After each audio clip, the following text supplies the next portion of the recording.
Ladakh India का एक बहुत ही बेहतरीन टूरिस्टिक डेस्टिनेशन है।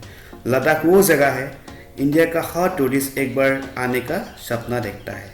लद्दाख पड़ता है इंडिया का एक्सट्रीम नॉर्थ साइड में कश्मीर के आगे, और बहुत लोगों का मन में ये भ्रम है कि लद्दाख घूमने के लिए बहुत ही डिफिकल्ट है और लद्दाख घूमने के लिए बहुत सारी प्लानिंग करनी पड़ेगी। तो दोस्तों, लेकिन ऐसा नहीं है, आप आराम से लद्दाख घूम सकते हैं। तो दोस्तों, मैं आज इस वीडियो में आप लोग को लद्दाख घूमने का आसान उपाय बताने वाला हूँ। तो आज इस वीडियो में बताने वाला हूँ लद्दाख घूमने की कंप्लीट ट्रैवल गाइड। एक ही वीडियो में लद्दाख घूमने का complete itinerary, tour plan, budget, best time to visit Ladakh and मैं बताने वाला हूँ लद्दाख का टूर पैकेजेस के बारे में। दोस्तों, अगर आप लद्दाख जाने वाला है और लद्दाख जाना चाहते हैं तो ये वीडियो आपके लिए काफ़ी इम्पोर्टेंट है, और ये वीडियो लास्ट तक देखना और मेरे चैनल को सब्सक्राइब जरूर करना, और साथ में भी आपका ये बेल आइकन को भी दबा देना। चलिए शुरू करते हैं अपनी वीडियो। सबसे पहले बात करते हूँ लद्दाख की जियोग्राफी के बारे में। लद्दाख भारत की सबसे ऊंची रीजन यूनियन टेरिटरी है जो हिमालयन रेंज में सिचुएटेड है। लद्दाख एक बर्फ से ढकी हुई पहाड़ है और बहुत ही ठंडा जगह है। लद्दाख की एल्टीट्यूड यानी हाइट समुद्र तल से 10,000 फीट टू 9,000 फीट तक है। यानी यहाँ का सबसे ऊंची जगह है उमिंगला पास, जिसकी हाइट 19,000 फीट तक है। लद्दाख में भारत की सबसे फेमस रिवर इंडस रिवर और world highest motorable pass Khardungla pass मिलेंगे। लद्दाख में world most beautiful lake Pangong lake भी है जो इंडिया चाइना के बॉर्डर रीजन में सिचुएटेड है। दोस्तों, अब बात करते हैं लद्दाख के बेस्ट टाइम टू विजिट क्या है। ऐसे ही लद्दाख में आप पूरे साल तक जा सकते हैं बाय फ्लाइट से, क्योंकि लद्दाख की कैपिटल सिटी लेह में है और लेह एयरपोर्ट मिलेंगे जिससे आप दिल्ली से डायरेक्ट फ्लाइट ले सकते हैं साल भर के लिए। लद्दाख में 12 महीनों में 6 मंथ तक बर्फ से ढकी होती है, इसलिए लद्दाख के बेस्ट टाइम टू विजिट होती है गर्मियों की सीजन में, जिसमें आप लद्दाख की सीजन शुरू होती है मई से लेकर सितंबर लास्ट तक। अब बात करते हैं लद्दाख की ट्रांसपोर्टेशन की। चलिए जानते हैं डिटेल्स में लद्दाख किससे पहुंचा जाए और लद्दाख पहुंचने के बाद आप किस ट्रांसपोर्टेशन में घूम सकते हैं। तो लद्दाख आप 2 तरीके से पहुंचा सकते हैं, पहला बाय फ्लाइट और दूसरा है बाय रोड। अगर आप बाय प्लेन लद्दाख जाना चाहते हैं, आपको दिल्ली से फ्लाइट लेनी पड़ेगी ले एयरपोर्ट तक, कि जो भी सिटी से अप्रोक्स 4 किलोमीटर दूर पर है। लद्दाख की मेन एयरपोर्ट ले दुनिया का सबसे ऊंचा कमर्शियल एयरपोर्ट है और उस एयरपोर्ट का नाम है कुशोक बाकुला रिम्पोचे एयरपोर्ट। दिल्ली से ले की फ्लाइट आपको मिल सकती है तकरीबन 7,000 to 8,000 की रुपये में। दोस्तों, अब बात करते हैं लद्दाख पहुंचने का दूसरा रास्ता है बाय रोड से, जहां आप रोड से बस पकड़ के भी लद्दाख पहुंच सकती है। दिल्ली से मनाली और मनाली से लद्दाख तक बस चलती है और आप दिल्ली टू कश्मीर होके भी ले जा सकती है। दिल्ली से लद्दाख पहुंचने में बस को आपको लगभग 24 से ज़्यादा टाइम लगेगा, जिसका प्राइस होगा तकरीबन 1,500 रुपये के बीच में आपको मिल सकता है। अगर आप बाय रोड अपना कार या बाइक से लद्दाख जाना चाहते हो तो लद्दाख जाने के लिए 2 रास्ता है, जिसमें पहला रोड आपका पड़ेगा दिल्ली श्रीनगर जोजिला पास कारगिल होते हुए ले, और दूसरा रास्ता पड़ेगा दिल्ली मनाली अटल टनल जिस्पा सरसू होते हुए ले। अगर आप मनाली वाला हाईवे लेते हो तो आपको एक दिन जिस्पा या दारसू में नाइट स्टे करना पड़ेगा। अगर आप श्रीनगर होते हुए ले जाते हो, आपको एक और 2 नाइट स्टे करके ले पहुंच सकते हैं, जिसमें आप श्रीनगर और द्रास कारगिल में नाइट स्टे कर सकते हैं। दिल्ली मनाली होते हुए लेह की दूर लगभग 502 किलोमीटर है और दिल्ली श्रीनगर होते हुए लेह की दूर लगभग 1100 किलोमीटर है। आप ऐसा भी कर सकते हैं कि दिल्ली से लेह तक रास्ता आप श्रीनगर से होते हुए तैयार करें और वापस आने के लिए मनाली हाईवे लें। इस तरीके से आप रास्ते में आने वाले बाकी सब अच्छी प्लेसेस कवर हो जाएगी।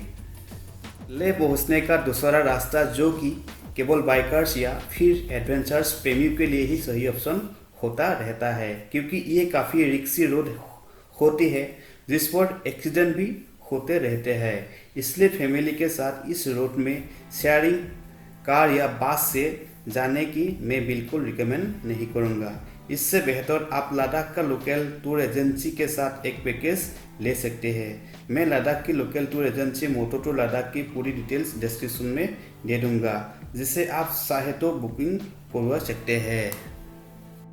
ले सिटी में आने के बाद जनरली हर किसी के लिए एडवाइजरी है कि आप यहाँ पर कम से कम 24 आवर्स स्टे करें, जिसकी वजह से आपकी बॉडी यहाँ की क्लाइमेट के साथ एडजस्ट हो जाए, क्योंकि लद्दाख काफ़ी हाइट पर है और यहाँ आपको ऑक्सीजन की कमी महसूस हो सकती है।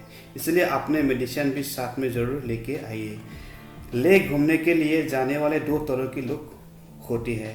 पहला वो जो बाइक से एडवेंचर ट्रिप पर जाने चाहता है, और दूसरा जो फैमिली के साथ जाना चाहता है। यहाँ पर मैं दोनों लोगों के लिए प्लान बताऊंगा। आप चाहे बाइक से या कार से ट्रिप करें, इतना सेम ही होगा। पहले दिन की बात करो तो जनरली ज़्यादातर लोग दिल्ली से यहाँ फ्लाइट पर आते हैं, इसलिए फर्स्ट डे आप यहाँ पर रेस्ट ही करेंगे, क्योंकि बॉडी को यहाँ के मौसम के अनुसार एडजस्ट होने के लिए टाइम चाहिए होगा।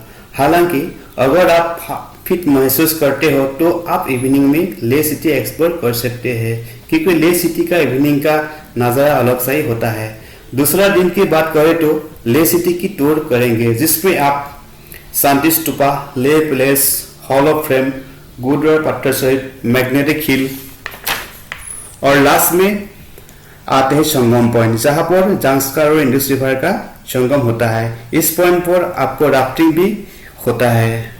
लेह में अभी तक की बताइए प्लेसेस घूमने के लिए आपको परमिट की ज़रूरत नहीं पड़ेगी, लेकिन अगर आप लेह की इंटरनल पार्ट जैसे कि Nubra valley, Turtuk, Pangong lake etcetera, तो इस केस में आपको इनरलैंड परमिट लेनी होगी, जो कि आपको मिलती है इस वेबसाइट से www.lahsdclespermit.in पर। यह परमिट लगभग 400 रुपये के आसपास पर पर्सन होती है। अगर आप पैकेज लेते हो तो ट्रैवल एजेंट आपको ये परमिट बना के देते हैं। तो थर्ड डे आप जाएंगे लेह से नुब्रा वैली, और इसी रास्ते में पड़ता है वर्ल्ड का सबसे highest motorable pass the Khardungla pass, जहां आपको स्नो भी देखने को मिल जाती है। इसके आगे आप जाएंगे नुब्रा वैली, जहां आपको सैंड ड्यून्स मिलेगा, मोनेस्ट्री मिलेगा, और वहां पे ढेर सारे आप कैंपिंग करने के लिए आपको ऑप्शन मिलेगा। तो गाइस, अगर आप चाहते हैं सैंड ड्यून्स में बहुत सारा एक्टिविटीज़ होता रहता है, आप कर सकते हैं। इससे ही आप डबल कैमल राइड भी कर सकते हैं, और बहुत सारा एक्टिविटीज़ है, जिप प्लेन है और मोटर राइड भी वहाँ पे कर सकते हैं। सारी एक्टिविटीज़ करने के बाद शाम को हम लोग पहुँच जाएंगे शियोक नाम के एक रिजॉर्ट में, जो रिजॉर्ट पहले से बुकिंग करके रखा था। ये है शियोक रिजॉर्ट का सराउंडिंग्स, देखिए कितना खूबसूरत है। वहाँ को यहाँ का जो एनवायरनमेंट देख के मुझे बहुत अच्छा लगा। फोर्थ डे आप जाएंगे नुब्रा वैली तो टुटुक ग्लेस, जो नुब्रा से लगभग 80 किलोमीटर दूरी पर है। ये तो टुटुक ग्लेस है, पाकिस्तान की बॉर्डर पे है। वहाँ हम लोग गया और टुटुक में बाल्टी म्यूजियम नाम का एक म्यूजियम है, वो म्यूजियम हम लोगों ने एक्सप्लोर किया। साथ में भी टुटुक ग्लेस का जो लोकल रेजिडेंट्स है उन लोग के साथ थोड़ा भी बातचीत किया और उन लोग का जीने का तरीका सीखा। उसके बाद हम लोग पहुँच जाएंगे दुथांग ग्लेस, जो लास्ट इंडिया बॉर्डर में सिचुएटेड है। वहाँ गया, वहाँ पे ढेर सारे रेस्टोरेंट भी है और शॉप भी है। हम लोगों ने वहाँ पे लंच किया और थोड़ा ड्राई फ्रूट्स वहाँ पे हम परचेज किया। उसके बाद हम लोगों ने देखा लास्ट में इसमें इंडिया का ट्राइकलर उड़ते हुए देखा। हमारा फोर्थ डे का जाने खत्म हुआ और डे 2 हम लोग नुब्रा वैली आया और वहाँ पे नाइट में स्टे किया। इटिनरी कुछ ऐसी दिखेगी जिससे हम घूमेंगे लद्दाख का most famous lake Pangong lake. Day 5 में सुंदर से अपना होटल से निकाल के हम सीधा जाएंगे पेंगोंग लेक के लिए, जहां पहुंचने में आपको सुंदर से समय लगेगा 5 to 4 आवर्स। सुंदर से पेंगोंग की दूरी लगभग 170 to 80 किलोमीटर पर है, इसलिए सुंदर से अर्ली मॉर्निंग से अपना होटल से निकलना पड़ेगा। पेंगोंग लेक हम लोग शाम को पहुंच जाएंगे और इवनिंग टाइम में हम लोग ने पेंगोंग लेक का नज़ारा देखने में जाएंगे, क्योंकि पेंगोंग लेक का इवनिंग का जो नज़ारा है देखने में आपका अलग सा फील आएगा। पेंगोंग लेक में इवनिंग टाइम स्पेंड करने के बाद आप लोग के वहाँ पे नाइट स्टे करना पड़ेगा। नाइट स्टे करने के लिए पेंगोंग लेक के किनारे आप लोग को बहुत सारा होम स्टे मिलेगा। अगर वहाँ पे आप होम स्टे नहीं है तो आप थोड़ा आगे एक दुर्बुक नाम का सिटी है, वहाँ पे आपको रहने के इंतज़ाम हो जाएगा। तो गाइस ये है 5 डेज का इतना नहीं। अभी शुरू होगा नेक्स्ट द लास्ट डे, मतलब 6 day the return to Leh. तो दोस्तों day 6 return to Leh. Next और लास्ट डे आप ले वापस जाएंगे और इस रास्ते में आपको सांगला पास पर बर्फ और स्नोफॉल देखने को मिल सकती है। तो दोस्तों ये सांगला पास का रोड काफ़ी नियर और रिक्सी रोड है, तो इसीलिए आपको ध्यान से यहाँ पे बाइक चलना पड़ेगा। पेंगोंग लेक से ले पहुँचने के लिए आपको 3 to 4 hours लगेगा। उसके बाद आप लोग होटल में जाएंगे और आपका टूर खत्म हो जाएगा। उसके बाद आप जहाँ से आए वहाँ जा सकते हैं। तो गाइस ये है मेरा टूर प्लान। एक्चुअली मैं जो आपका टूर प्लान बता रहा हूँ ये मैं पैकेज लिया था और लद्दाख का एक लोकल बेस एजेंसी है मोटोटो लद्दाख, वहाँ से मैं पैकेज लिया था 5 nights 6 days का। ये मैं एडेक के साथ लिया था करीब 21,500 में। तो अगर आप ले घूमना चाहता है तो बिल्कुल इस टूर एजेंसी से आप ले घूम सकते हैं। दोस्तों अगर आप ले घूमना चाहते हैं तो मैं रिकमेंड करूँगा आप ले का जो लोकल टूर एजेंसी है उन लोग के साथ कांटेक्ट करें और एक पैकेज सिलेक्ट करें, क्योंकि उस पैकेज में आपका सब कुछ इंक्लूडेड रहेगा। जैसे आपका जो रहने का एकोमोडेशन भी रहेगा, ब्रेकफास्ट डिनर रहेगा, ऑल टाइम आपका इनर लाइन परमिट रहेगा, राइडिंग गियर भी रहेगा, आपका साथ देगा एक रॉयल एनफील्ड हिमालयन बाइक भी होगा, फ्यूल देगा, हैंडमेड और बोट राइडर पिलियन के लिए देगा, और एक उसका सबसे खास बात है बैकअप व्हीकल भी रहेगा और इसके लिए मैकेनिक भी साथ में होगा और टूर मार्शल भी होगा, ऑक्सीजन सिलेंडर भी होगा। अगर आपका कोई रास्ते में दिक्कत आए तो इस बैकअप व्हीकल से आपका काम आसान हो जाएगा।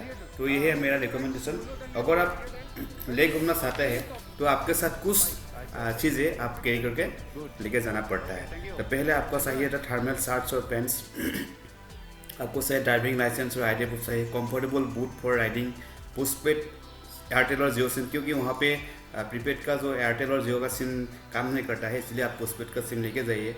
और विंटर जैकेट एक अच्छी क्वालिटी का एक जैकेट चाहिए और एक कैप चाहिए, मफलर चाहिए, रेनकोट चाहिए, सनग्लास चाहिए और सनस्क्रीन भी साथ में लेके जाना भी बेटर है। और एक बात खास है कि आप लोग के साथ जो पर्सनल मेडिकेशन है जैसे डायमेक्स है ऑक्सीजन के लिए और सेराडिन है सर्दर्द के लिए, वो भी आप सबके साथ लेके जा सकते हैं। तो ये गाइस आज का वीडियो। अगर इस वीडियो को आप लोग को अच्छा लगा प्लीज़ आप लोग भाई को थोड़ा सा हेल्प कीजिए और मेरे चैनल को आगे बढ़ने के लिए आप सब्सक्राइब कीजिए। तो थैंक यू गाइस, जय हिंद। Okay moto tour